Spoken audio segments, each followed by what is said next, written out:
guys, and welcome to today's demo. We're going to be talking about two things today that I personally feel are going to be very useful when you're just starting out to compose some larger or more environment-based concept pieces, right? And so we're going to be talking about two very distinct things, and so we're going to break down this this demo into two parts as well. The first part we're going to talk about is composition. So composition, and the second part we're going to talk about is lighting. I think these are two very important concepts that we want to get a handle on when we want to go ahead and create these really cool looking environment pieces. So what exactly does this mean? Well, composition essentially is how we lay out a piece. So if we have a canvas here, composition really just means where do we put, for example, mountains that we might have in the background, or we might put like an evil looking tower, maybe a road leading towards that, maybe some hills, right, etc. So that's kind of what composition, well, not kind of, that is what composition is about, in so much as it's looking at how do we compose this scene, how do we compose this shot, how do we compose this graphic that we want people to look at. Now, composition can also mean, in terms of if you have, let's say, if you go ahead and design a house on a smaller scale, composition can also mean how do you compose all the things in this design that you've got. Like, for example, this house, let's put some windows in, very classic sort of looking Monopoly house sort of thing.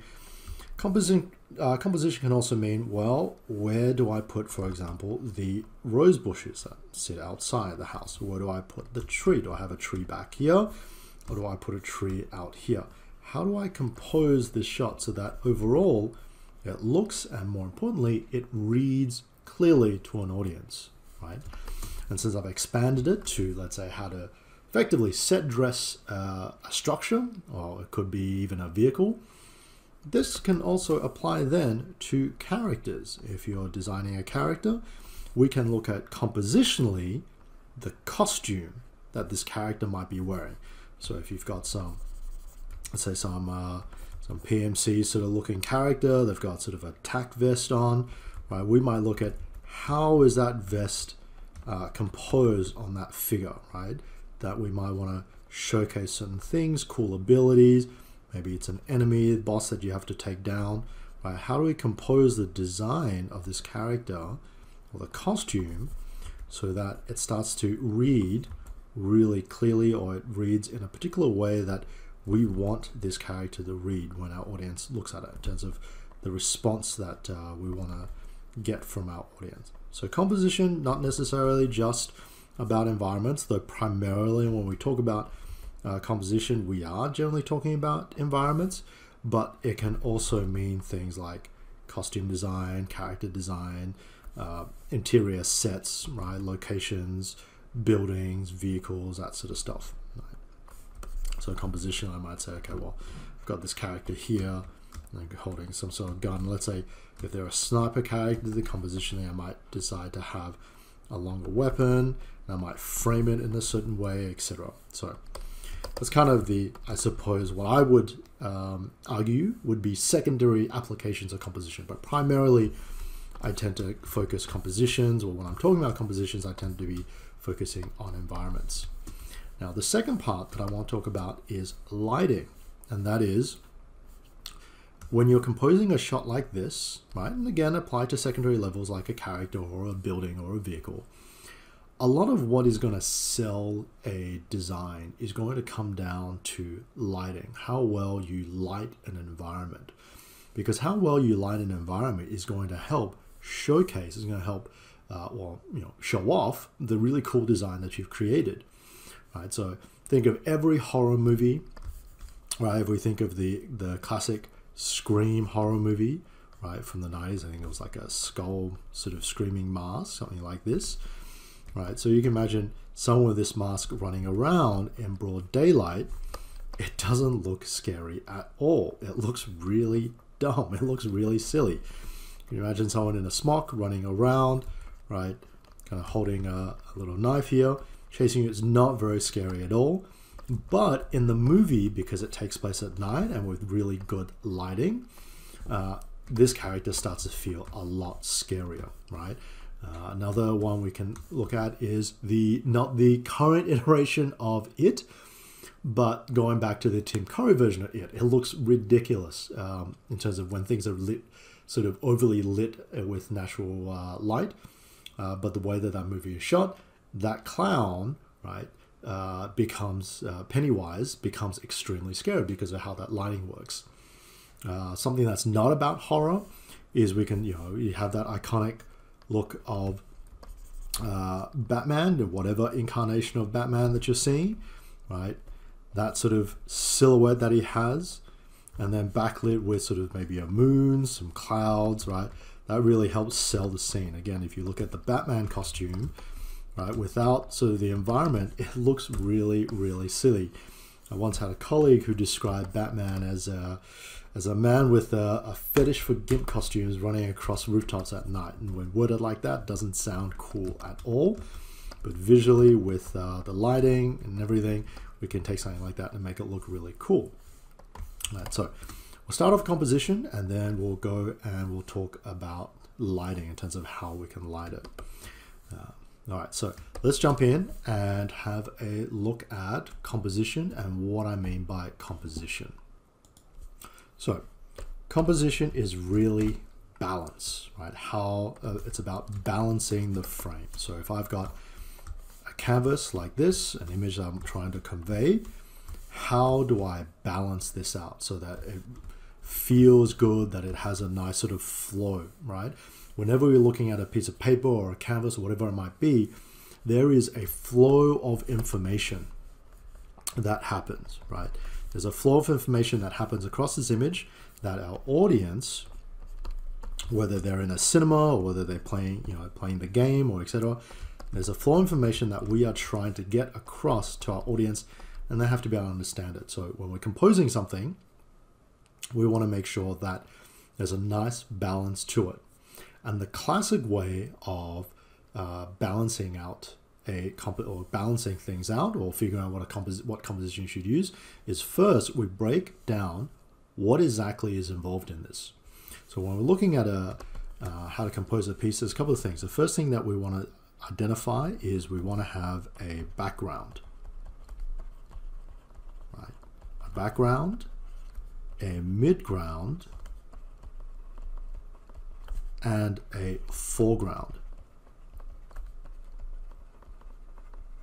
So it gets broken down into these things. If we're looking at a frame, there's these three elements that we want to identify.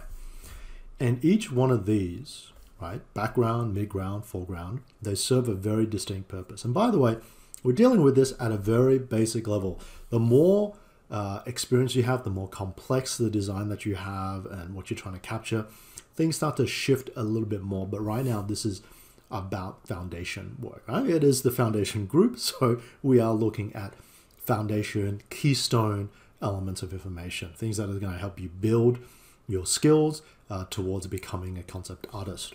So let's have a look at this. We've got three sections that we can break down this image, and that is background, midground, and foreground. And each of these elements will do or carry out a very specific task or function. So the background, let me just shift this a little bit so I can make some more room. The background gives us a global context. It tells us roughly where we are in the world. Our midground, this is our focal point, right, or selling point. This is what people have paid to see. This is the cost of admission. How do you make the cost of admission worthwhile? You make sure that there is an awesome selling point or focal point. This is what you want to, this is what this whole piece potentially is going to boil down to. And then in our foreground gives us our point of view. It helps the character, it helps the audience, ground themselves in understanding what they're looking at. So we've got background, midground, foreground, and they each serve a very distinct purpose. So this is the selling point, this is the point of view. So essentially we can say that this almost equates to this is the end game, right? Why we are looking at this piece. Our point of view really equals where do we start? So this is kind of the starting point. So if we look at this, right, we've got a starting point and we've got an end point. So immediately what we want to consider is we want to compose our shot where if we divide this image or this canvas into 3 sections, and they don't necessarily have to be even sections, they can be of varying, proportional sizes, but if we divide our canvas into 3 parts, we can start to say, okay, well, I have a starting point and I have an end point. So as with any sort of storytelling structure, we bookend things, right? So that means that we probably have the start point here and we have the end point over here. Right, very classic sort of way of setting it up. Start here, end over here. Why? Because, at least for those of you watching, you are probably coming from an English-speaking country, or that your primary language is going to be a Latin-based alphabet system. And so we tend to read from top left to bottom right. So this is a little bit more of the natural flow of information. Right, obviously, if you come from a different culture or a different language structure, it might be structured a little bit differently. But we start here and we end over here, which means that we have this gap in between, which we can allocate for our background, right? So here's our foreground, here's our midground, and then we have our background in here. So if I were to do a very quick composition, this is one I'm quite fond of doing. So let me set this up. So here I have a hill coming down, and there might be a path. Let's say a path over here. And we might have our knight, right, going off on their adventure. Let's give the knight a little bit of a nice little cape. He's about to go off on adventure. I'll put a little sign over here, right? There be dragons, sort of thing. All right, so that's our starting point. So the knight follows our point of view. That is we're looking at this from the perspective of the knight, of our hero, and they're about to go off on a journey. Our selling point then becomes whatever we want to sell as the danger, as the evil that the knight has to vanquish, or something like this, or the hurdle that the knight has to overcome. In this case, well, if you have a knight and there be dragons, well, let's put in a dragon. Get rid of this. And so first, let me continue this path through. So the path leads all the way there. Actually, let's make it a little bit windy so it's not as static. Right, so it leads all the way there. And let's put in a dragon. So if you've ever taken any of my classes, this is the go-to example that I always use. I have a dragon, I have a knight. I just find that this is a really good example because it's kind of a storytelling trope that we're all pretty familiar with. So generally people have an easier time following this this analogy or this example. Let's place down a dragon, big claws on the side. Right. Can probably design a cooler looking dragon, but right now this is not the goal of this this particular demo. Let's give the dragon some wings. It's always weird seeing dragons without wings. It just looks like a giant sort of giant sort of lizard sort of thing. I guess they are kind of lizards. So you have a dragon over here. And so we have our starting point and then we have our end point. And so what happens? Well, in the middle we have our background. So this is going to give us our global context. Where are we in this world? So let's go ahead and put in some classic sort of European Alp-like mountains. And let's kind of put some snow caps on them. And maybe there's some forest in the back. Right, so it's a classic sort of thing. Let's give it some big fluffy clouds as well. And let's actually, I'm going to flip this around and have the clouds moving this way. Get some storytelling in it. Right, now I'll explain a little bit why I'm kind of doing that. It's not that important, but I think it's kind of fun to have it in it. So I have this image right now. I've got my dragon. I've got my POV, which is my knight, and then my background. Right. So this is kind of this the standard setup, right? And it works really well. And so when generally things work really well, we don't have a reason to change it. Particularly if you're learning. If you're just starting out and you're learning, don't try and change things. Don't try and make things complicated. Just go with stuff that's really easy. Get it, practice it, get it so that you know it really well and you can do it really well. Then start pushing afterwards, right? If you try and kind of go in with crazy sort of compositions and so on, it's not really going to work because you won't have that depth of practice. And so you're going to stumble on things. And, you know, there's nothing wrong with stumbling when you're learning. There's nothing wrong with making mistakes. In fact, when you're learning, I'd highly encourage that there should be a lot of, you know, mistakes that you'll make, because that's how you learn. But we don't want to lose morale. You don't want to kind of set yourself up for failure by giving yourself an objective that's just unreasonable at that point in time. So I have this image right here. And so what happens here is that here's our POV. Here's our selling point over here. And this is our POV. This setup forces the audience to look from here, I'll make that brush a little bit bigger, all the way across the page from one side to the other. It forces them to span that entire section to see the two important things, which is on this side, the POV, and on this side, the selling point. The background is kind of boring. It's not really that necessary. And so it's used in the middle as a bit of a filler, right? To give global context, right? To tell us that, oh, it's in some European landscape, but it's there to kind of fill in the space and balance that composition out. Because without that there, this image is going to feel very lopsided, because as it is right now, we've got a lot of visual weight with the dragon. We have a lot of visual weight with our characters, so they are equally placed. If I take this image now and I move it, I'm going to move it to a copy down here, and let me actually cut this out, all these different sections. If I actually take that and shift it across, and then I take the dragon and I moved him a lot closer, something like this. Let me erase this tail so I can move it a little bit closer. I take this and I move this across over here. And so now I've got kind of the, let's do a heel like this. So I've got the knight and the dragon sitting right here. Let's kind of finish let's frame this again, about there. And now if I take this background, if I move this background over here, if we did something like this, here's all the forests, right? Mountains, maybe, you know, we might see a few mountains here, and then again, some clouds on this side.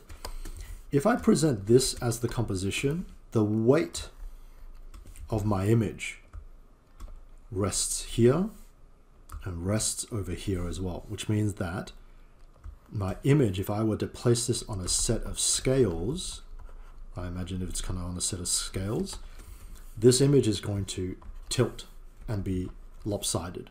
There's nothing on this side to counterbalance. There's nothing visually of interest on this side to counterbalance it. So it becomes a little bit lopsided. On top of that, if I have a look at this image now, the POV here, which is where our hero is, and then here's our protagonist and antagonist, which is our selling point. The eye only needs to travel from hero to dragon, and then pretty much once it reaches the end, there is no visual reason why you would look past this.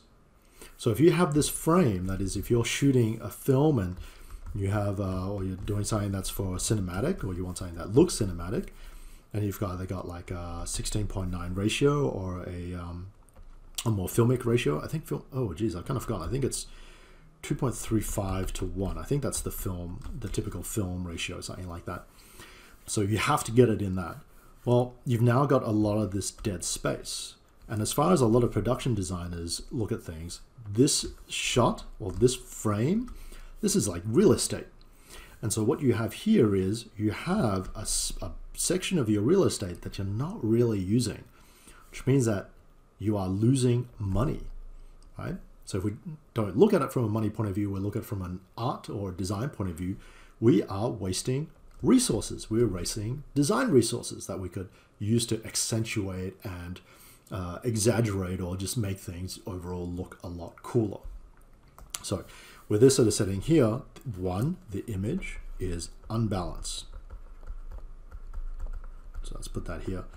It's unbalanced. And two, we're wasting space. So there's wasted space over here. Right? There's no reason why the audience would visually need to look this far. Right? And so if I were to blanket this section out, it's gonna fill that up. If I were to blanket that out and I were simply to look at this image here, I would have my point of view and I'd have my mid-ground in terms of my selling point. So what do I know then? If I go back to this, I know that I know what my point of view is, and I know what my focal point is. But problem is now I don't know what my background is in terms of I don't know where this is located. I know where I'm looking from, I know what I'm up against, but I have no idea where I am. Am I in a desert environment? Am I still on planet Earth? Am I in space? I don't really know.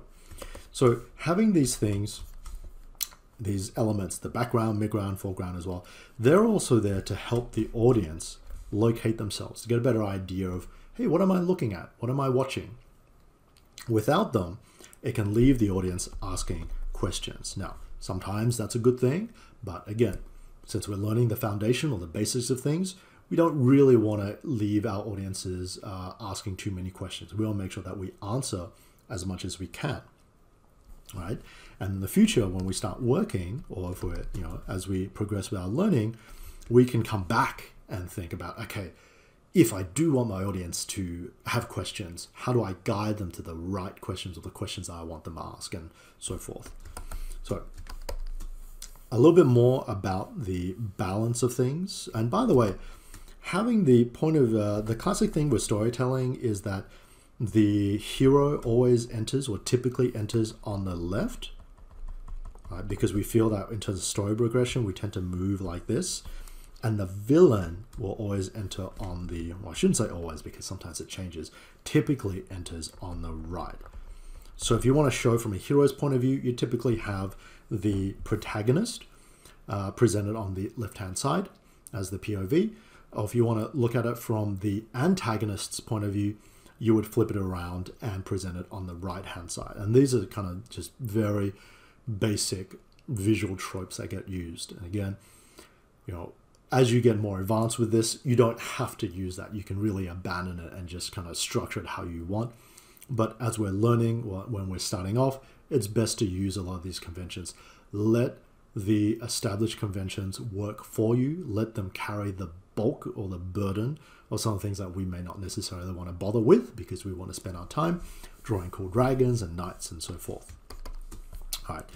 And that's why early on when I drew the clouds, I flipped it and made sure that my clouds were moving in this direction to kind of almost signal that the wind or the world, something about the greater world is pushing our character towards this final confrontation, right?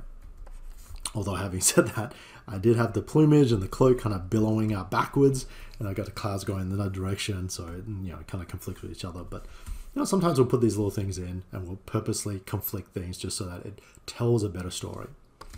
Now, I talked about, let me rephrase. We've already spoken about wasted space, right, which is this. Now I want to talk a little bit more about balance. Like what is this thing that I'm talking about when I'm saying like balance this image, right? Why does it feel unbalanced and so on?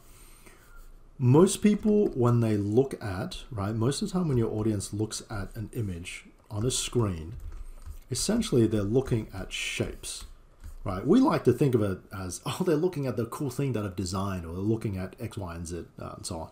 But really, when audiences are looking at, on the screen, or playing a game, what they're really looking at is just shapes, right?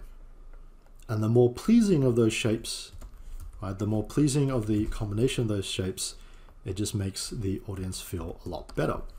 So the audience is really, in their mind, they're looking at this, right? This is kind of the visual that they have.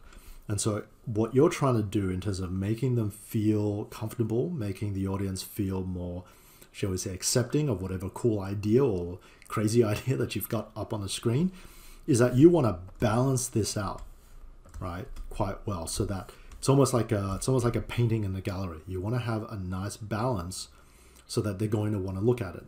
If an image is unbalanced, right, kind of going back to this example here, it can make the audience lose interest, or it can put the audience in a position where they're doing too much work. Right? You're making them do too much work, and they're going to get a little bit annoyed, whether consciously or unconsciously. They're going to be a little bit annoyed and then want to look at something else. So when we're constructing things, we want to make sure that things are balanced. And the best way that I've realized, at least from my experience, to work out whether a composition is balanced or not, is to literally, no matter what drawing you have, you know, again, kind of, let's do like some form of spiky landscape, with sort of crazy rock formations, and then maybe an evil tower in the back, probably the most generic, simple thing that you could do, right? Evil sort of clouds around.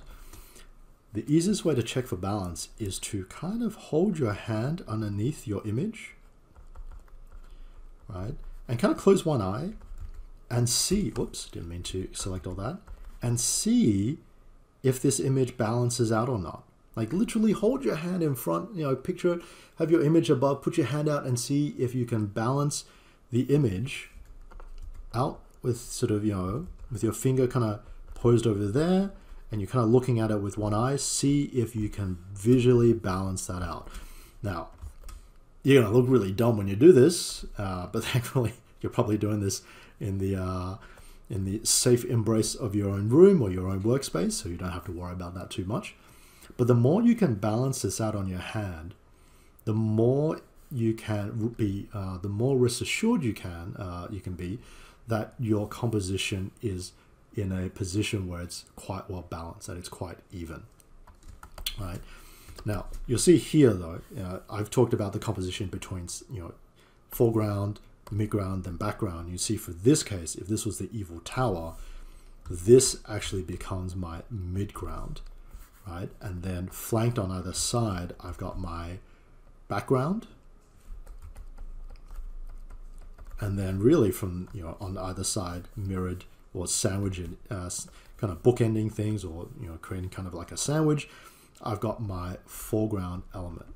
So this is a very different structure than what I've talked about up here. This is starting to get a little bit more advanced, and this is really about symmetry, where we're trying to push everything inside the middle. This sort of arrangement is typically used to convey something that's very confronting, right? Like the big evil lair, that sort of thing. It's typically used to create something that's very confronting, whereas this is more used for setting up a story, setting up a sense of movement and a sense of narrative, right? And I would make a strong case that when you're learning, this is a better place to start than this, right? Because this also pulls in things like one-point perspective, where you're trying to figure out, how do I make this look interesting, or how do I make a one-point perspective shot look interesting? A one-point perspective is one of those perspectives that is just, at least I feel, kind of tricky to use, because we don't really see, like the human eye doesn't really see that way. And so trying to find, you know, or utilize that perspective where it feels comfortable and it looks interesting can be a little bit tricky, right? So I would recommend that this is kind of where we start from, and then, or at least if you're learning and you're just a beginner, this is where I would recommend starting from, because it's a very easy and very simple way to get started. So the next thing I'm going to talk about in terms of composition is we want to talk about camera. So I'm just going to extend my canvas a little bit so we get a little bit more space. And so here, we're going to start talking about, let me just frame this off. We're going to talk about camera and what exactly that means. So, camera. We've just talked about how to compose things. Let's talk about camera, because what camera means is the frame. So let me go back, and I'm going to use this guy again. Let's copy that, move that across over here. In fact, I'm going to extend this a little bit wider. Give me a little bit more room to work with. So what exactly do I mean by camera? Because clearly we are, clearly we're dealing with a drawing. It's got nothing to do with a camera. But essentially camera is just kind of a fancy way of saying, what the hell am I looking at? Where am I looking at it from? So this frame here, this is my camera. And if we're to expand that out, what that means is that there is a camera that's been set up somewhere back here. Right. And this camera is set up in a way that it is recording or is taking a snapshot of what it's seeing. And so this ends up being what we see. So if I were to pan this shot up, or if I were to enlarge the catchment area, maybe zoom out, and we see more of the dragon, more of the hill, more of the environment, so to speak, right? Then that would be changing the camera. Now, what's important though is when we're setting up our camera, because it's, while it's connected, we can at this initial stage deal with it as a completely separate element. What we want to try and do with our camera is to make sure we don't have what's called, or what's known as, an impossible camera. That is, we want to think about it literally in a sense of, can you, when we establish these shots, can you physically get there and get that shot, whether it's with a, an actual camera or a video camera, whatever it might be. Can you get there and actually see this thing? So what that means is whatever camera we set up, we want to imagine it where it is literally a guy, right, with a camera, whether he's just kind of standing, whether he is kneeling down and taking this shot, right, with his camera, right, whether he's lying down on the ground and is prone, he's got the camera pointing up from the ground, right, or even if he's kind of up in a tree.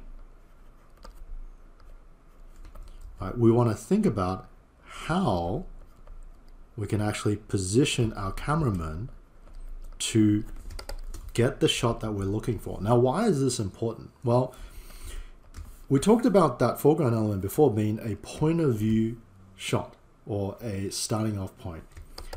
We want to make sure that the viewer is in a position that they can readily identify what it is that they're looking at. So let me rephrase, where it is that they're looking at from, because what they're looking at is going to be the selling point, but this is more about where they're looking from. So we want to establish a camera where, or a frame where we can visualize that there's an actual cameraman standing here looking and taking that shot across, right? So in this case, with this sort of setting here, how does that translate? Well, in terms of how does this translate over to an image like this? Well, it translates over in the form of a horizon line. Where you place your horizon line is now going to dictate where the camera is. So if I take the same idea and I set up sort of a frame down here. If I set my horizon line really low, that means that my cameraman is probably going to be lying down prone, right, using the camera to look up, right? Or maybe we've dug a little hole for him, and so he's standing inside that hole and he's got his camera kind of pointing up, right? Little foxhole, right? War movies are really good at setting stuff like this up. If we are setting our camera in terms of our horizon line really high, that means that our cameraman has to be in the air. Now, a cameraman cannot, for as much as they might try, they can't be angels. So they're not going to have little wings that allow them to fly. So we need to provide some form of foreground element, such as a typical thing might be a tree branch, right? So that we can imply that the cameraman is sitting on a tree, taking that shot, looking down. And of course, if our cameraman is standing, we might end up with our horizon line in the middle, because if they're standing, typically your horizon line is where your eye line is. right? So that exactly is where that camera is going to be. So let's do some quick visual examples of what this actually looks like, or how this actually gets translated across. So let me just collapse all of this. Otherwise I'm going to get some runaway layers. And let's move this up. I don't really need this down here. So let's start with high, something high. And we're going to take the same sort of core concept as this dragon. So if I'm taking this shot high, how does that translate across? Well, it might translate across in the way where we see the landscape is still kind of the same, but now we see our night, and we're looking at them from above. Let's get some foreshortening in there. And they're about to head off on that journey. Looking at them from above, we can see the road. Here is the sign, very high angle sort of thing. And then off in the distance, we might see the dragon. In this case, we see the top of the dragon, or more of a top view of the dragon than anything else.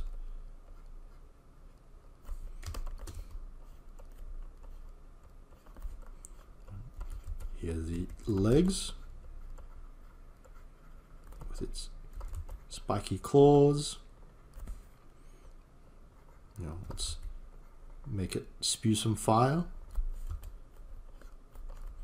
And then we have the wings back here, and then the tail sort of back there. So that's kind of the landscape that the dragon is on. There's that path, and we might see more of that path kind of leading towards the dragon, mountains. And because the horizon line is quite high, because we're far up, we may not necessarily see a lot of that sky, right? Because we're looking down on things. You know, might see the tops of trees over here. So if I have a shot like this, it's a little bit hard for me to figure out, like, where am I looking from? Where's my vantage point? So when we have a horizon line really high up, one way we could solve that is we actually start putting in a foreground element in the form of a tree, right? In this case, it might be a tree, it could be a balcony, right? It could be another sort of branch over here. And what that is really good at doing is it gives us, in terms of our brain, a visual cue that, hey, we could also be sitting in this tree looking down at this environment, right? So here's another example of this, because I'm going to spend a little bit more time on this particular shot, because this is one that generally, at least I found when teaching, this is the one I found tends to trip students up a lot more than the rest. Because, you know, normally the odds of us being able to climb up onto a tree and look down a lot lower than being able to kind of just sit down or lie down and look out into just whatever it is that might be in front of us. But another high angle shot that we see often would be, let's say you have a road, and you have, let's keep it the medieval theme again, and you have some form of caravan underneath, right? I have, you know, whatever beast of burden, could be a horse, in this case, right? And there might be a series of these kind of coming through. And they might be hitched together, might be loaded with goods or whatever, you know, whatever items it might have. And then around it, you might have soldiers, kind of guards,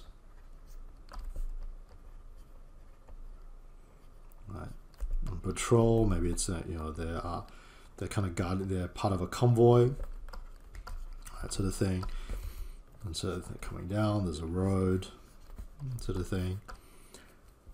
The common one with this is we start to see it from the vantage point of, let's say, a series of ambushes. And so we can see maybe the tops of branches, with leaves coming through, right?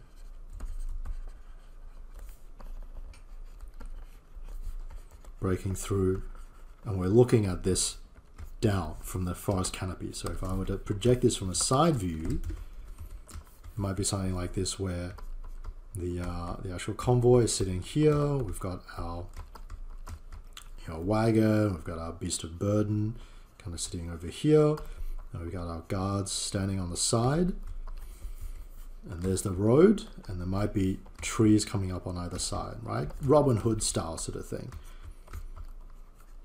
And I've got branches and things leading up and so on. And so what's happening in this situation is that our cameraman is sitting up here, and they are pointing the camera down to get that shot. And so we're looking through the canopy to get to see this.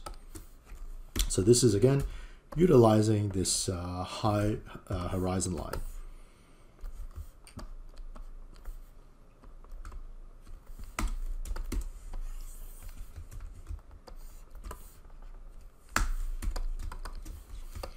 Now, our mid or our low horizon lines, these are pretty, stock standard. So a mid horizon line, this really kind of takes care of that in terms of we can imagine if this road, were to continue back, right, we will probably have someone standing here behind our hero taking that shot. That's why it's kind of, the horizon line is relatively flat.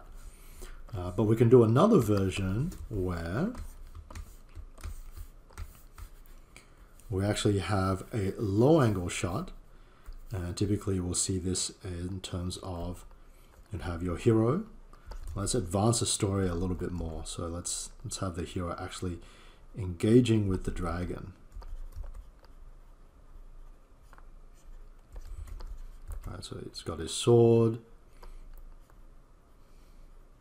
and we're looking up, right? Just as the hero is looking up, we're looking up as well. There's a cape.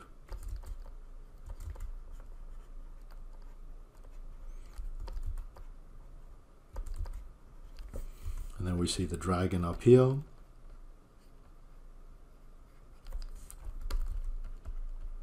right, let's give it some nasty looking teeth. Maybe a forked tongue. Let's make it really gnarly. So it's kind of a very scary, very old sort of dragon.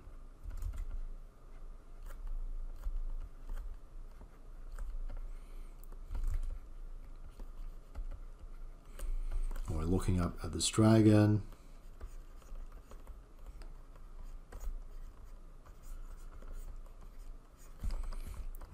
And maybe it might have some form of claw on like a rock. That looks kind of cool. Maybe it's climbing up on something.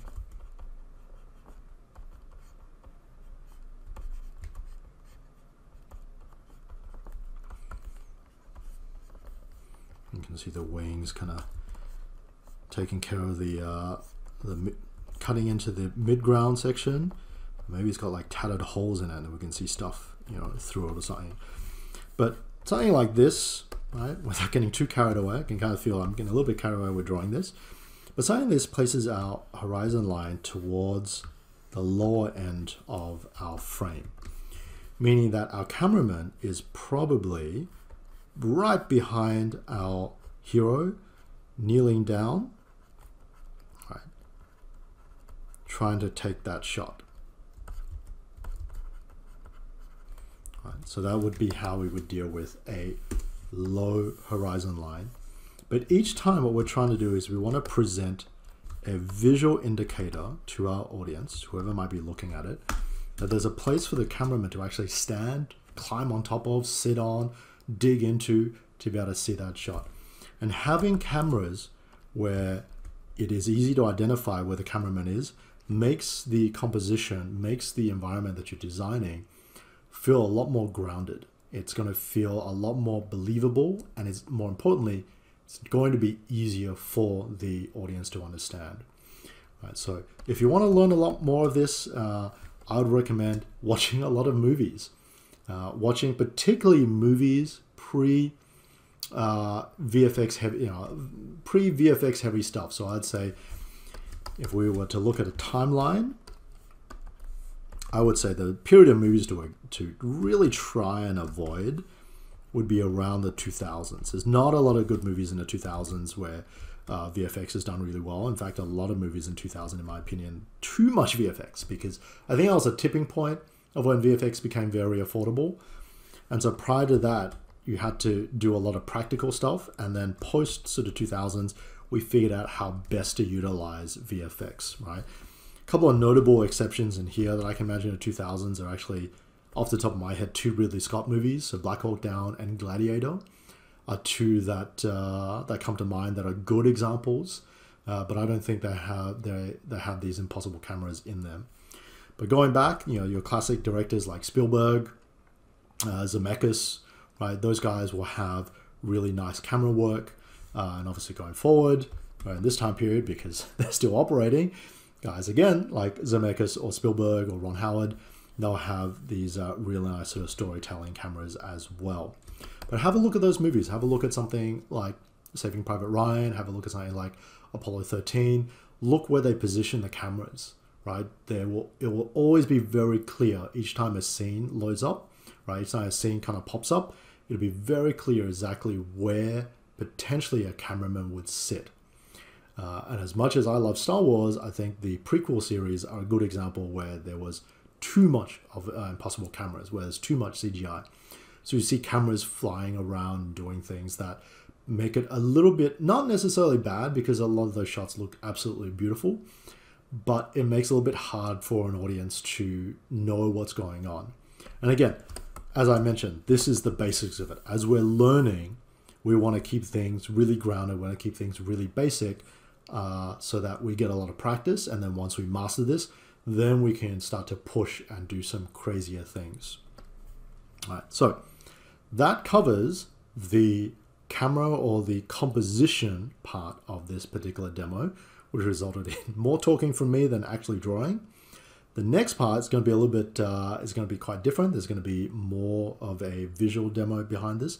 And the next part is going to be about lighting and how, and I'm going to go through some exercises that you can do to help light scenes so you get a better understanding of light. All right, so let's talk about lighting. Now, when I was learning all of this, I had a hard time kind of understanding lighting. It was one of those things where, I came from a line-heavy background, and especially, in product design, you don't really light anything. You just kind of draw a line work and you kind of render it in a neutral lighting, and that's, you kind of call it a day. And then you spend the rest of your time arguing with the engineers to see, whether you can get away with certain hinges or not. So I had a hard time kind of understanding this, and a really nice way to kind of put this together is that an old teacher of mine explained it like this: is imagine your environment, whatever it is that you are trying to design, right? In this case, let's do kind of like a house. And the way that he used to describe it was, he would say, imagine that when you're trying to light a scene, picture it as if it is a little playset or a sort of like a maquette sort of thing, a vignette sort of setup. So try and imagine that it's a scene, and that it's almost comical in the way that it's broken down, in that you have your foreground, midground, and background like a stage setup. So in this case, I have my house as my focal point. Let me shift this to this side just to follow kind of the rules that we talked about a little bit before. Again, just to establish, you don't necessarily need to always do it like this. This is just preference at this point for me. And there might be a cutout for, let's say, some rose bushes over here, or some sort of shrubbery. And there might be a cutout for a driveway. I might go something like this. And we might have kind of like a footpath out here. But what we try and do is we try and present this as if it is a set, right? Whether it's a toy set or whatever it might be. maybe back here there's a little suburban area, so maybe it's just like a fence, something like that. And then maybe behind it we might have some trees. Imagine it kind of, again, like a cardboard cutout sort of thing, right? Sort of bad preschool theater sort of thing, the classic stuff that we see in TVs and movies, that sort of trope. And then maybe in the far background there's some mountains. Actually, that's kind of enough. Let's leave it at this. Let's put another tree up here. Maybe this tree has a swing, just to make it a little bit more exciting. And so we have an image like this, and essentially we can break this down into foreground, midground, and background, right? So I've got my house over here, right, sort of comical little Monopoly house, and this is our midground, that's our selling point. And then I've got my foreground over here. These are the things that kind of tells us the point of view that we have. We're looking from the street into to someone's house. And kind of set this whole thing up on the table.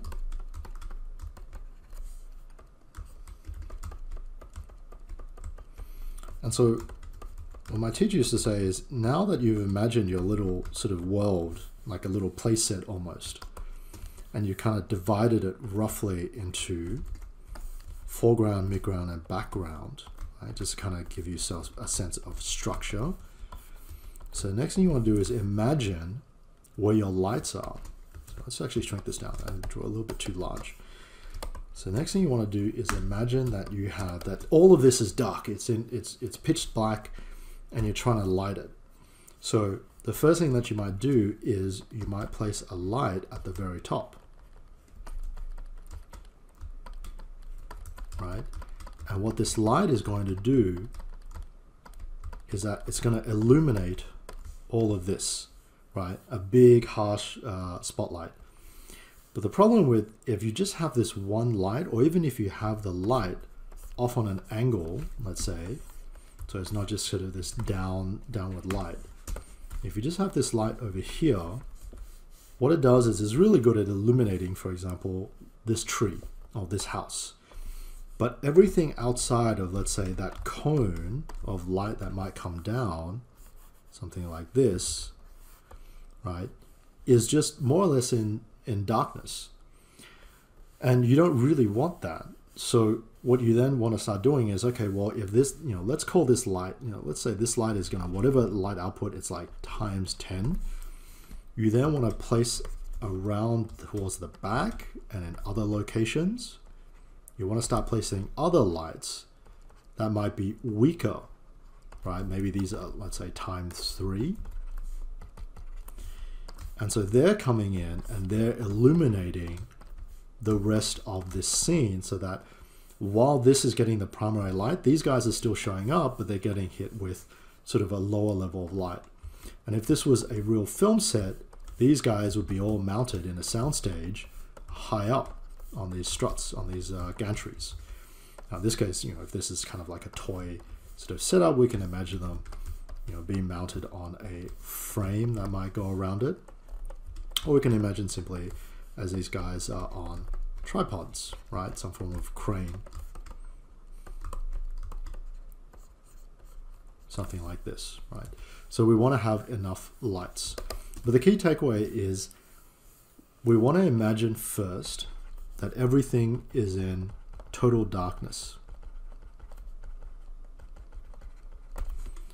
The second thing that we want to start doing is we want to add in our key light. So our key light is our principal light, which is generally this guy here. It's going to illuminate the bulk of the environment. Once we've established the key light, we then want to think about putting in additional lights. And these will be sort of our rim lights, or sort of our soft lights coming in from the side, just kind of help light this environment a little bit more. And so this has to do with the lighting, but to emphasize the lighting, there's one other part that we want to think about, which is fog.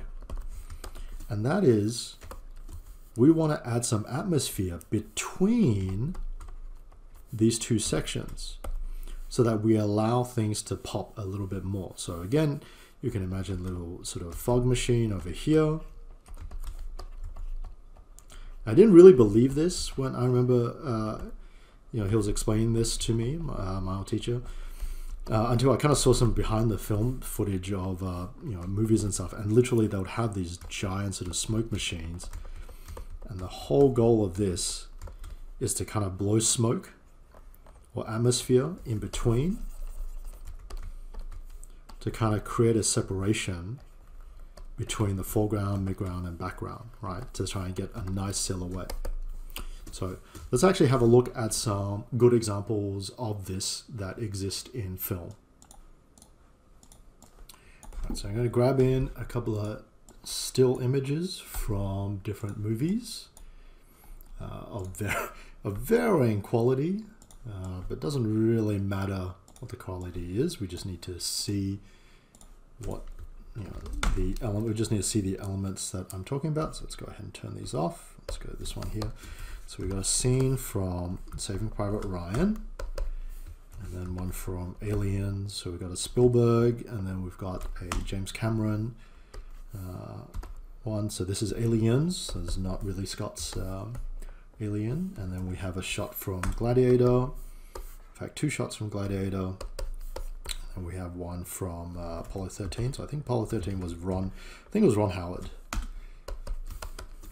I always end up getting Ron Howard and Robert Zemeckis movies mixed up because they do some, both of them do sort of these very nice long form story films. Let's get these aligned so they look nice and pretty. All right, so let's have a look at this. So we've got three examples here, and let's have a look at both the lighting and the fog. Let's start with the Aliens one first, because that's probably the easiest. If we look at this, look at all this fog. They're in a corridor, but there's all this fog and all this light. So you can see how we've got a key light here to illuminate the main character, right? And then we've got all these backlights to help create these silhouettes that help the rest of the scene read. And in between, we've got a crap load of fog just to start to separate out, for example, you know, this from the entrance in terms of the wall, this character and this character, right? This character from this character. We also have fog to separate out this railing that runs above from what's happening below, along with the lights as well. Now, these lights, if I remember from the documentary I watched, these lights are actually pretty dim, but just from the overall composition and the way that everything else is lit, they end up looking brighter than they are. Again, because look at this shadow. In order for you to have this shadow that's being cast from these guys, there's a really powerful light coming off camera that's projecting this here, right? But with all the fog and all the separation in here, it helps everything stand out. So a little bit simpler, if we look at Saving Private Ryan, I think this was the Omaha Beach section where they're storming the bunker. You can have a look at this, right? It's a daylight shot, so we're not going to see too much lighting, but you can definitely see that we have our main key light coming in from this direction to illuminate our characters. I think this is Tom Hanks' character, but we can also there's probably a light coming off the side to make sure that he separates out from the bunker, right? It might be that they color code this where it's lighter and he's darker, so you get a nice silhouette, or there's a light to kind of shine on this to create an outline. But we definitely see atmospheric fog back here to separate out the rubble from the bunker up on the hill. And there's more sort of smoke or atmosphere in the back until you look at the overcast sort of day to help separate out the silhouette of all these guys in the bunker up here from the sky. We have a look at Apollo 13 here, right? Same thing. We have, right, not necessarily fog, but you can see how the main key light is coming in. Well, I guess in this case, the main key light is probably coming in from this direction to light everything. But they've got these additional lights, not just this, because this light won't really catch over here, right? This light is going to illuminate this side of his face, it's going to illuminate this side of his face, but there's probably a light behind that's going to help pick this out. Another light over here that's going to help pick this out as well. Let's have a look at 1917. I think this was Mendez. So again, we can see the smoke separating out this character from the one back here. We can see that there's the main light coming down here because we can see the highlight along the face and everything. It's well lit. You can see the direction of the shadows, right? It's falling in this direction. But we've also got another light, a rim light coming in here to highlight this section of the arm. And same thing has been repeated on this side with this character. And again, jumping over the gladiator, we can see the same thing. You know, there's a lot of usage of fog in this to separate out, let's say, these foreground soldiers, right, with the midground soldiers coming back here. We've got sort of fog in between to cut out these guys from the catapults. We can definitely see between these catapults or these artillery pieces that there's more fog in between to separate this out. So potentially a very busy scene, but using atmosphere, everything is separated out and everything becomes a lot easier to read. You can see the same thing here. Right. So again, there's a little bit of, well, there's quite a bit of smoke to come billowing back here to get Russell Crowe's character, Maximus, to kind of pop. All right, we have also atmosphere in between here to get the, I guess, the Gaulish chieftain to cut across. And again, we have our main light coming down to illuminate most of this side, but we're also getting another sort of edge rim light coming in to pick out a little bit of what's going on here. And you can see it where you can start to see a little bit of the highlight of the light over here, right? Of where his arm's coming up to reach to stop that arm from coming down. And you can see it as well for a little bit of highlighting on the other side of the horse. So these are some nice real world examples insofar as from film that we can see the usage of light, how we're directing things, as well as fog.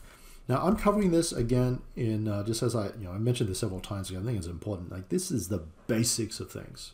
There's a lot more behind this. There's a lot more that you can dig into if you enjoy this subject matter. But this is just kind of the basics to get things going, to give you, I suppose, to whet the appetite, as it were, for composition and lighting. So let's have a look at how we can actually learn how to do this, and we'll go into an exercise. And this is an exercise that I have to admit, when I was first doing this exercise, when I was first taught to do this exercise, I absolutely hated this exercise. I thought it was really boring, but it is incredibly useful. And it is just, it's very important, I think. So let's go ahead and turn this off, and I'm going to grab an image, right, a very simple image of a city, right? So, you see these in like, these are like promo pictures of tourism boards and things like that. So it can be any city. And what you want to do is, well, any sort of photo. It could be this, could be a suburban house, whatever it might be. And we'll see how time goes. We might do a few of these. But what you want to do is you want to turn this down to black and white. And no matter what sort of photo it might be, in terms of whether it's taken during the day or taken at night, let's turn it to black and white. And let's actually kill all the lights. Right? So imagine we're in the scene and we've killed all the lights. And so what we want to do now is we want to go in and erase where we want our light. So we don't want to make it too dark that we can't see where things are. But what we can do now is let's go in and let's treat this as a daytime. We might do one where it's daytime, one it's nighttime. So something like this.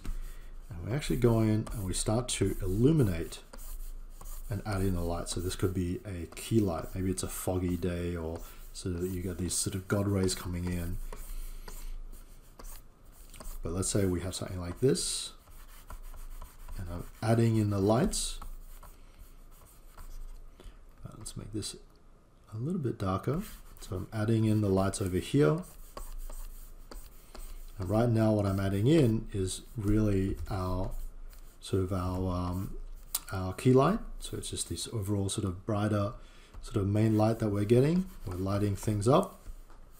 And then, as we talked about before, we still have areas, actually let me make this a little bit darker so it becomes a little bit clearer. We still have areas that are quite dark. And so then we can go in and either on this same layer or on a different layer.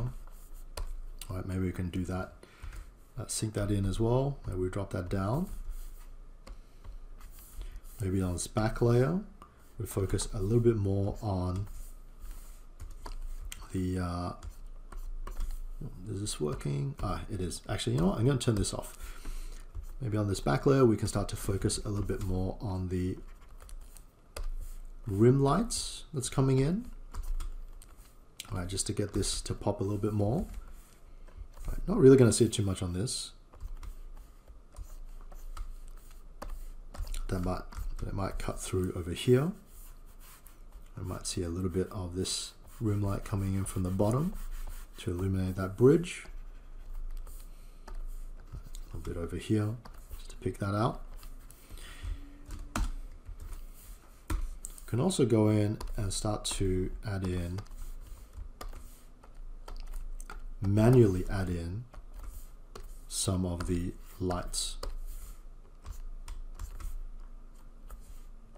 Right, that might be picked up just to illuminate it a little bit more.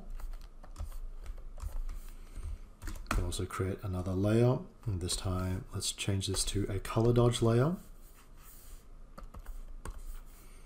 And let's actually start to get some of this light to come through a lot brighter.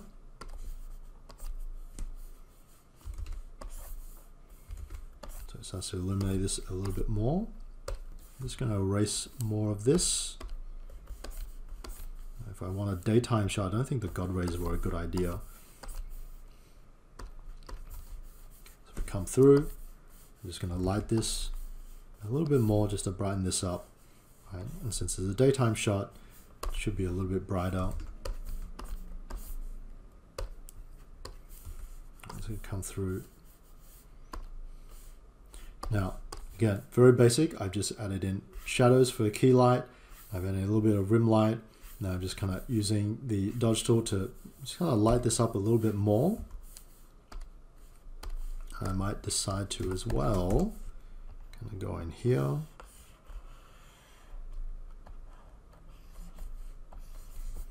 Be pretty raw with this.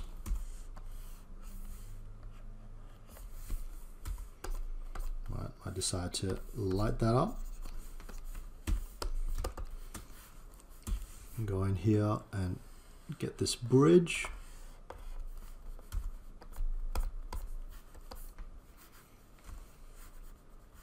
Just to pop it out a little bit more. And let's have a look at atmospherics. So now we want to think about, okay, well, how do I put in atmosphere, right? So I've kind of put in the main lights. How do I start putting in atmosphere? Well, pretty easy. We start to find the foreground elements. Isolate them. Let's inverse this. And really just adding in, oops, I should add in this section as well.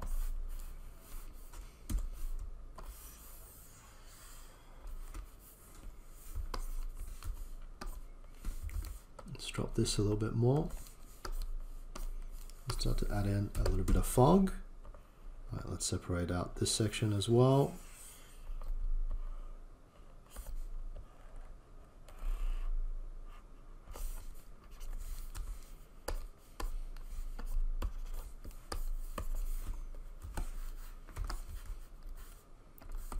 Let's get rid of this line.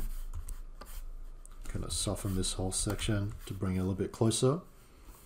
Right. Even within this, even let's say of this section, we actually want this section to be separated out. Right, so there's a little bit more depth. All right, we can do it. We can also even separate out in between these pillars. I think they're pillars. I'm not sure what they are. It's quite small on my screen. All right, just try and get them to separate out. We can take some of these buildings as well, depending on where they are. Let's say that this goes behind this tall building here. This is called the Rialto building, or the Rialto Towers.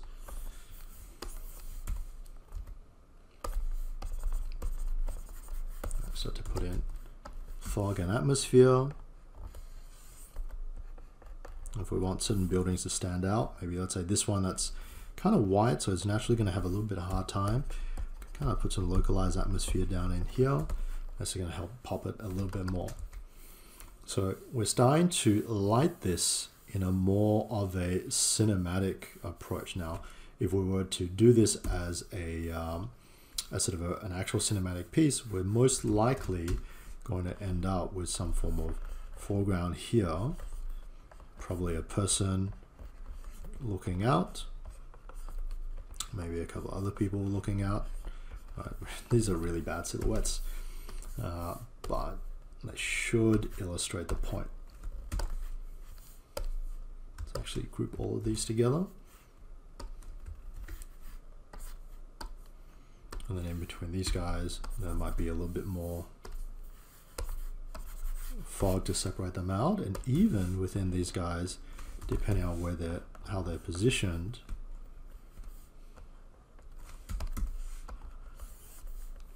we might have some fog to separate them out as well. Right. A lot more we can do to it, but this is kind of the basics of how to do it. Again, I wanted to keep it very simple for this one. For the next one, we'll do something a little bit more complicated. But if you have a look at this one right now, it really is just, right, here's the original photo. Let's darken it a little bit so we can get some key light in there, right? Some rim light coming through, right? This is kind of just emphasizing that key light a little bit more. And now we're putting in atmosphere to kind of separate out the forms, right? And we can put in a little foreground element. So let's go ahead and do one that's a little bit more complicated, that has a little bit more, a few more steps to it, and really see how we can make this particular process work in teaching us how to deal with lighting. All right, so let's take this suburban house, all right, pretty boring, and let's actually light this guy. So again, same thing. Let's turn to black and white. So we have this black and white image. It looks pretty damn boring, right? I'm just gonna, for the sake of the composition, because it kind of bothers me a little bit, I'm just gonna drag this up a little bit more. I know it's gonna warp this side, but not too much. Just so that I have a nicer sort of composition to work with, and it takes up a little bit more of my, my frame. So I have something like this. So I think this is from a realty website or something. But it's just a photograph of someone's house. The camera angle and everything is really boring. And so we want to light this so it's a little bit more exciting. So let's do the same thing. Let's go ahead and create a new layer. And let's kind of, turn off all the lights. So we turn off all the lights. I'm going to group this down. I'm just going to turn that up a little bit. So I'm going to approach this a little bit differently than before. This time round, rather than kind of erase the lights in as if like there's a general light, I'm actually going to create sort of a lighting system that is maybe backlit. I'm not sure. Actually, you know what? Let's use the exact same process we used before, but we'll just make this a little bit more advanced. So I want, that's right. Let's put a moon or something back here. Like, let's do a nighttime scene. We did the kind of a daytime scene before. Let's do a nighttime scene. So let's say there's a moon over here, or somewhere here. So it's a moon. So the light is going to come down from this direction. So we can start to erase back some of the light. But because it's now backlit, I'm going to select my house.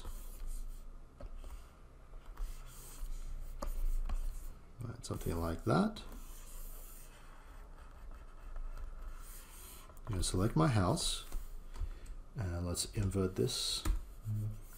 And I'm going to go ahead and erase out. So I'm going to hide my marching ants. Let's turn this a little bit darker, really show that it's nighttime. And let's actually start to erase out some of this. Right, so I'm putting in sort of a backlight. Maybe could do like there's a fire in the background or something like that. And so that kind of gives us a nice silhouette. We can see from the thumbnail there, it gives us a nice sort of silhouette. next thing that we can do is we can start thinking about, okay, well, let me kind of reverse a lot of this over to get the shapes that I want. So this time round, I'm kind of using the rim lights to kind of erase out sections to get things to pop. So this gives us a little bit more of the silhouette. Maybe there's one that comes through here.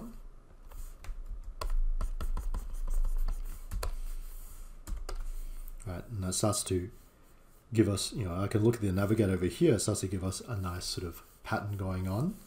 And I'm going to put the moon over here. So let me create a new layer. And let's go ahead, create that moon. Let's move it somewhere there. And I'm just going to drop this so I know where to delete it. Something like this. Right, so that's the moon. Right, that's where my light is coming from. Just going to put in a little bit of light around it, just to halo it out, because it is the light source. Okay, let's go into this. Let's kind of delete that. Could also be the afternoon sun. So that gives us a little bit of that light source. And so now let's actually look at, let me kind of link all this together again. But let's actually take this and let's actually put in my key light, because I've been dealing with more of lighting the back using my rim lights. Let's actually put in our key lights now. So let's kind of light this a little bit towards our main light is here. I'm just going to light this a little bit more. Actually, you know what? I'm going to have my key light coming in from the other direction. So it's a nice contrast to that moon over here.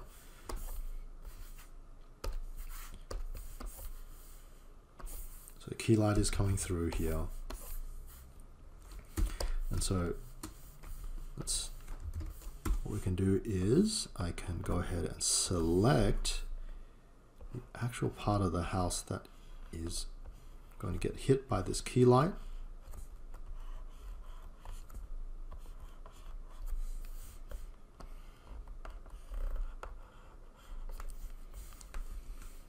Hide those matching ads. So when we're actually erasing it, it only comes through and we can establish sort of a 1, 2, 3.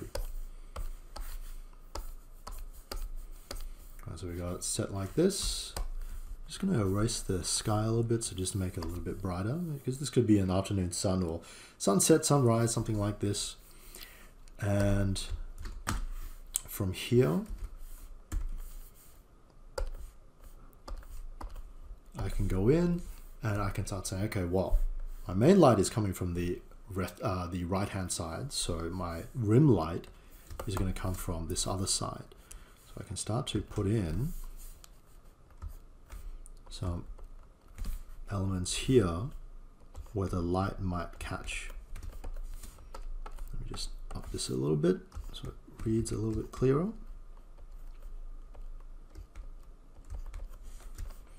It's a little bit too bright.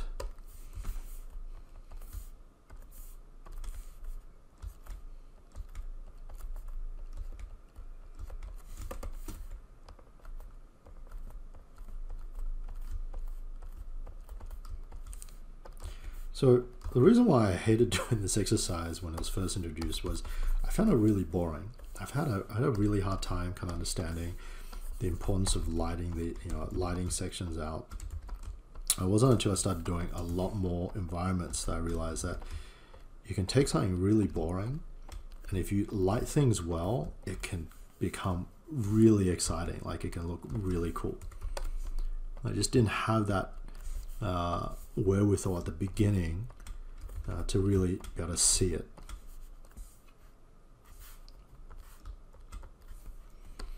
So putting in some sort of highlights over here to really make it stand out.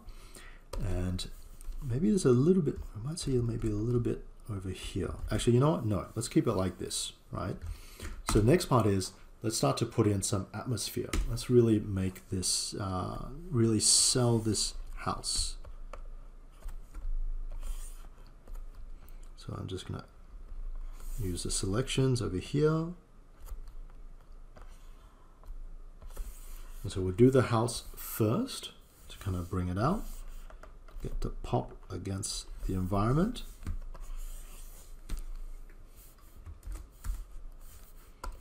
Let's go without soft brushed again. It's probably one of the very few exercises that I would say, you know, to use predominantly a soft brush. Otherwise, I'm typically very against using a soft brush. I think soft brushes are really difficult to use, and they tend to be more trouble than they're worth. Let's kind of just homogenize that a little bit.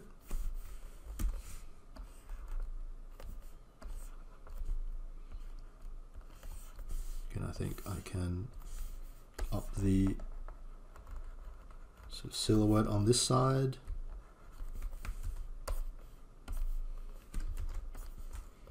And from here, let's grab, I think that's that. That in itself is a section.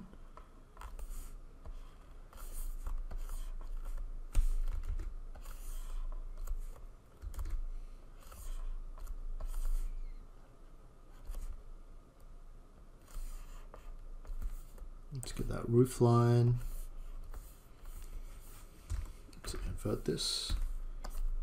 Come up, pop that silhouette a little bit more. Take this. Kind of roughly work out where the bushes are.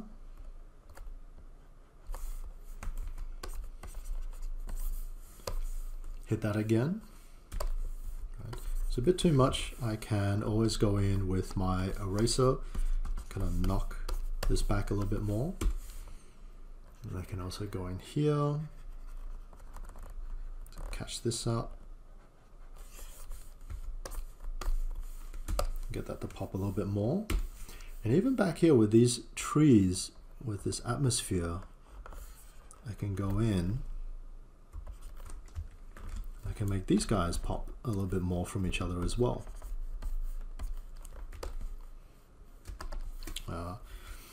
And let's go in over here, and let's actually erase out some sections so we see a little bit more, right, of the path.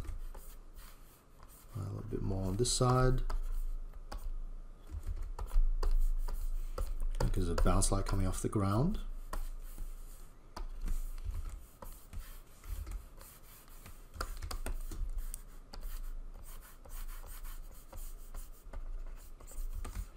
So I've got these little, I guess, I don't know what the hell these things are, but whatever they are, they're these sort of feature plants.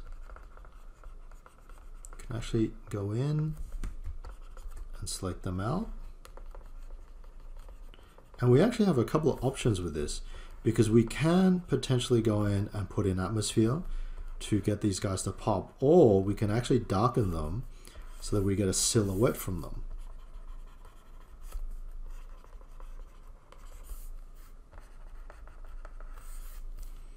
Right, so here's that selection. So as I said, let's hide the marching ants. So we have a couple options. First one is we actually go in and we make it darker. Right, so make this darker so it pops a little bit more. Right. Alternatively, we can go in and let me inverse the selection, hide it again, or we can go in and actually put atmosphere. Let me turn this off in between these guys to kind of help sell that silhouette. So I personally think that having the fog in works a little bit better. Maybe just a touch of this to make it a little bit darker, but I still think just from the contrast, this works a little bit better. But sometimes you have to play around with things and see what is going to work and what isn't going to work. All right, we can knock that down a little bit. And so this sort of method of using fog as a way to light things or separate things out, it can also apply to things that are quite small. So for example, we can use it for this part here to separate out, let's say, the inside this little alcove, right, or this balcony. Oh, my selections are terrible. Let me go back and do that again. All right, little sections down here.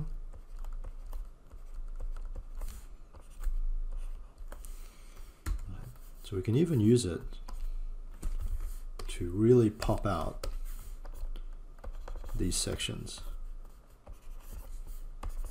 Now, you don't want to go, let's say, you don't want to go too overboard, right? Something like this, because then it starts to look a bit ridiculous. But we can go in and use it strategically to fog out certain areas to get certain parts to pop.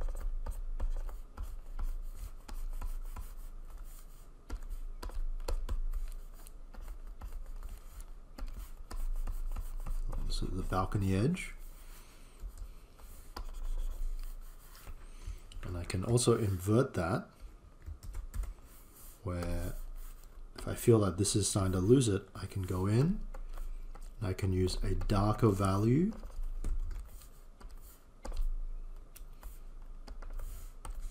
I think the brush was a little bit too strong. To kind of beef out sort of a particular wall section, just to make it a little bit easier to read. A lot of adjustments that we can make just to pop things out. Same thing over here.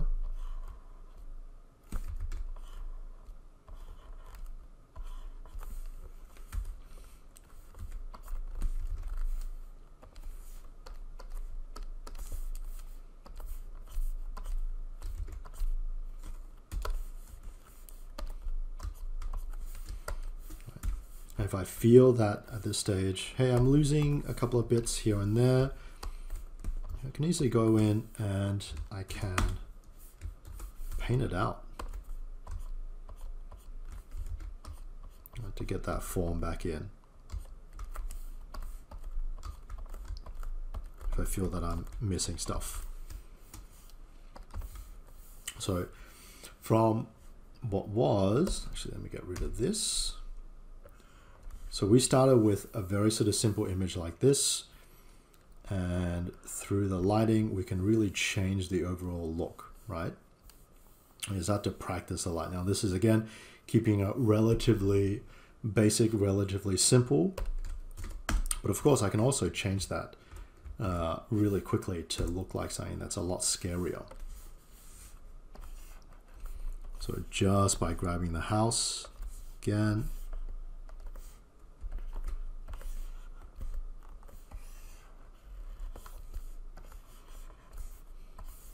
to grab this entire house, and let's grab this section out here, this section over here, just like getting that.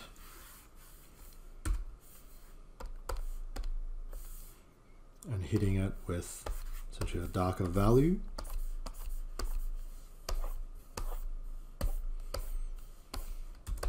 We can start to make this look a lot scarier. We're going to drop it down here, right? So we still get some of those tonal elements coming in.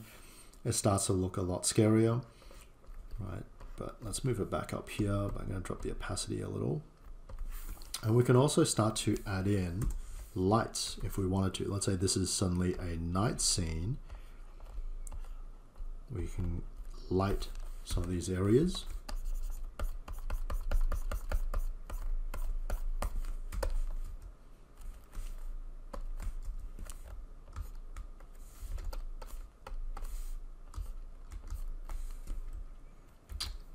Ooh, what am I doing? Oh, what am I erasing? Ah, whoops, I did it on the wrong layer. Hold on. Let's do that. Let's create a new layer. Let's put it in here. I was wondering why it looked a little odd. And so now we can start to light so that, you know, let's say this window is illuminated. Just have to put a little bit of an outward glow. But this is something to remember, is that the glow from the light is going to project out in a direction. And where there's a lip on something, where there's an edge, it's actually going to kill that light. So there's a light radiating out from in here, but there is this window sill, and it is going to kill a lot of that light that comes out, especially on one side.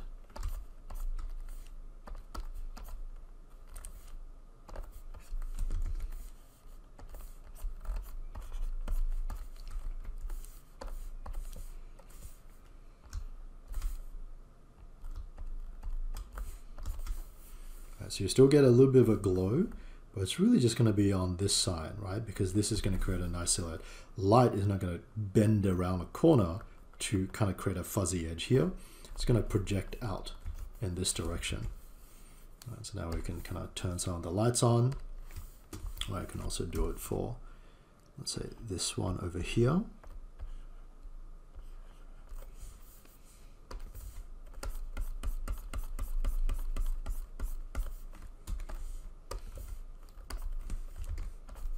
Project that light out, and then we can go in and erase it. Those are the parts that are not going to feather.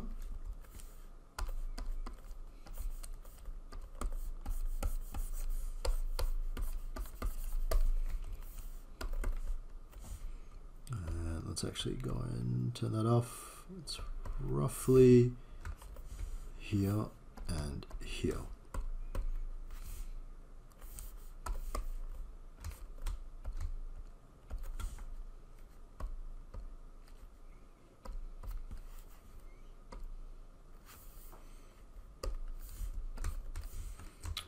Just like before, if we want to exaggerate the lighting, go into color dodge. Let's double click this layer just to get rid of these sections or these checkpoints. And we can kind of start to kind of project a little bit of that light out. I would make this a little bit brighter.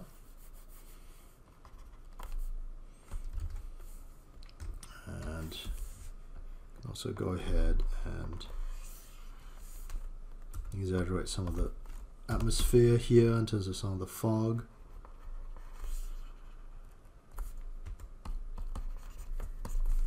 Get a nice sort of misty glow. Ooh, what? Oh, that was the shrub that I kind of put in. Something like this.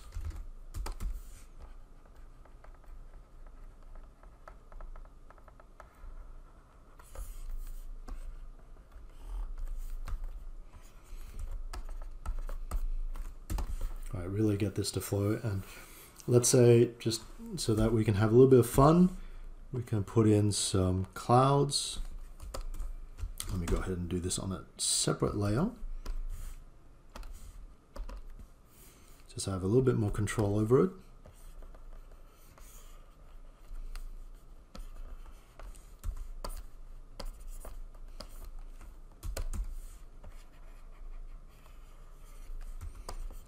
Really brighten that up.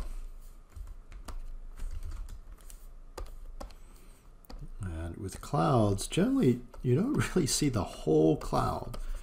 Generally, what you might find is kind of the overall silhouette of it. If you end up with something like this, where you see the tops of the clouds, and then you see like another one inside. Something like this, right? And then we can kind of soften that down a little bit more. Oop, softened it a little bit too much. Could be other clouds back here. Right. Depending on how you want to do this. The other one is you could use like a cloud brush. Now, I don't really have a lot of custom brushes. I'm not a big painter, so I don't necessarily have those things. kind of at the ready. And since we're doing scary clouds, we do want to kind of, another one we can reverse that, and we can start to block out the cloud.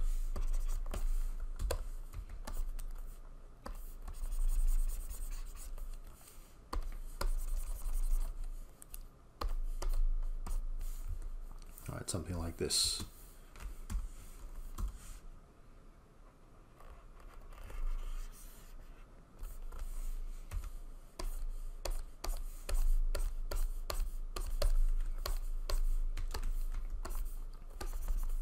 I just really need just that silhouette to work, and that can block out enough of that cloud. We get this sort of nice scary moon sort of thing. I think right now my moon's a little bit too blown out, so I'm actually go back in here. I'm just going to erase that down so that when we do come back to this one, it reads a little bit nicer. Otherwise right now it's a little bit too much. And naturally we can also go in and we can add some highlights to things in terms of where light is going to catch. There might be a section up here. In fact, let me make a selection.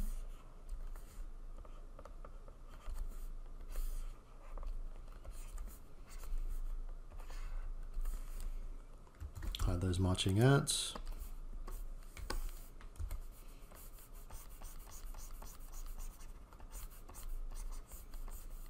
A little bit is getting bounced off. Maybe there's a helicopter flying there. We can do a spotlight coming down.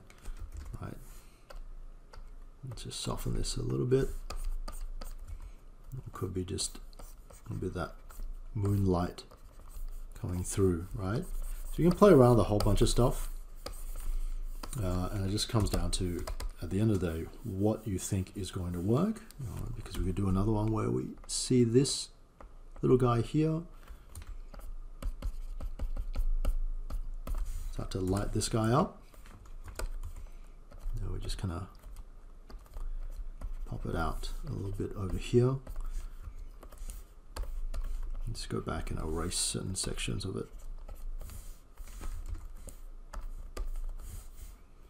To make it slightly soften it a little bit.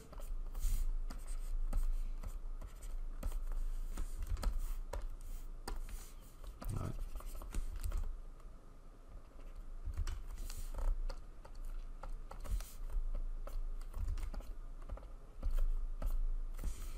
Get a nice little glow. It's just catching a little bit of this ridge here. That light to reflect up. Other things that we can do at this point is kind of more like finishing touches.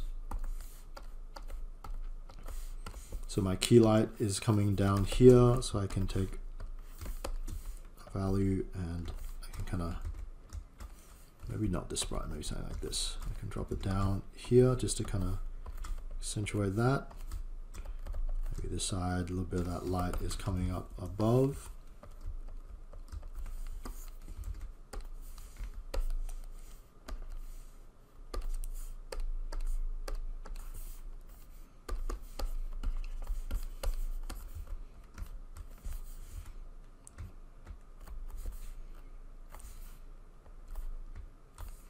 Again, this light's going to come around. Put a little highlight on sort of this railing.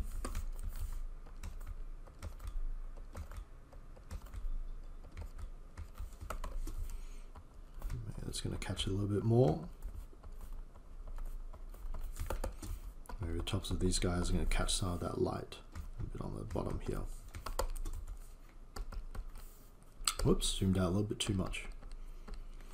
Right, so here we go. We've got a nice sort of overall relit version of this house, right? So again, following more or less the same steps I always did with that original city one, but we're just kind of putting in more time, more effort to getting this to work. But really the steps are the same. We darken the entire scene in terms of, imagine this is a soundstage. We turn off all the lights. and then we start to light it, right? We start to turn the lights on individually. So if I go in here, if I turn all this off, here is our original image that we're looking at. And slowly, we are turning on certain lights.